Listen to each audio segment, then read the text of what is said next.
Hello mga kakasina! Ako po ulit si Ate Angel ng Kasina ni Angel, and for today's video, gagawa na naman po tayo ng another dessert recipe na baka hindi mo pa nagagawa or nasusubukan sa iyong kusina, kaya't panoorin mo na ang buong video dahil madali lang po ito.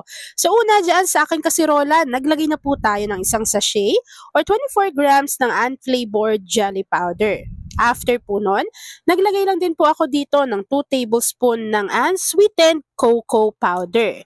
After adding ng ating dry ingredients, naglagay lang din po ako dito ng 3 cups of water para po sigurado na matutunaw yung ating dry ingredients. Mga kakusina, dito sa aking video, dalawang set ko siya inilagay yung ating water para po sure ako na natunaw ng maigi yung ating dry ingredients. So una, nilagay ko yung water, tapos po hinalo ko yun dyan, tapos naglagay ulit ako ng water bago hinalo ko po ulit yung ating dry ingredients para lang sa ganun, hindi po siya namumuo doon sa bottom ng ating pan and hindi rin tayo mahihirapan na tunawin yung ating cocoa powder. So in total, 3 cups of water po yung inilagay ko dito para matunaw yung ating dry ingredients. After po nun, maglalagay na tayo dito ng 1 can or 380 grams ng Marie Evaporada at isang lata or 380 grams ng Marie Condensada. After po nun, maglagay na rin tayo dito at least half teaspoon ng vanilla essence or vanilla extract. Pag napagsama-sama na po natin yung mga ingredients, hahaluin lang po natin ito ng maigi hanggang sa mag-combine na po lahat sila dyan. And then after po nun, pwede na po natin buksan yung ating apoy sa ating kalan at lulutuin lang po natin yung ating mixture hanggang sa kumulo po ito. Alam niyo ba mga kakusina na isa sa pinakamurang kondensada at evaporada ngayon sa market itong si Marie?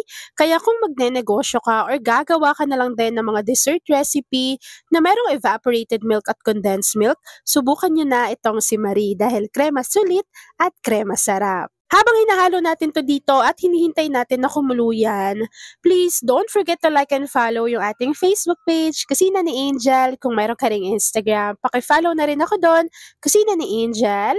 At kung gusto mong matuto pa ng iba pang mga recipes o kaya naman gusto mong mag-share ng mga niluluto mo everyday, pwede kang sumali sa ating Facebook group. Nandiyan lang po yan sa ating Facebook page. And pakifollow na rin po si Ate Nyo Angel sa aking TikTok account.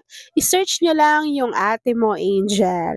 At ayan na nga mga kakusina, kapag nakita po natin na kumukulo na yung ating mixture, set aside lang po natin to. Tapos, pwede na po tayong mag-assemble ng ating recipe. So una, meron po ako ditong tig 750 ml na microwavable tub. Nasa sa inyo naman yun kung saan nyo siya ilalagay. After po nun, naglagay lang po tayo dito ng tig ko konting cream mixture. And then, ilagay na po natin yung tigda 2 piraso ng graham crackers.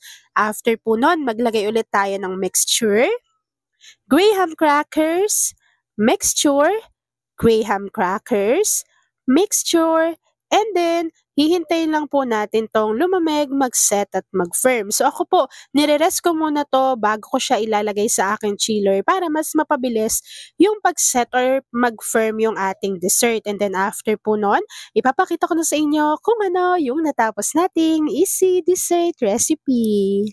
At ayan na nga mga kakasina, once na nag-set na or nag-firm na yung ating dessert, magdadust lang po tayo dito ng unsweetened cocoa powder, and then after po nun, pwede na natin tong i-enjoy. At ayan na mga kakasina, tapos na po ang ating chocolate graham ref cake.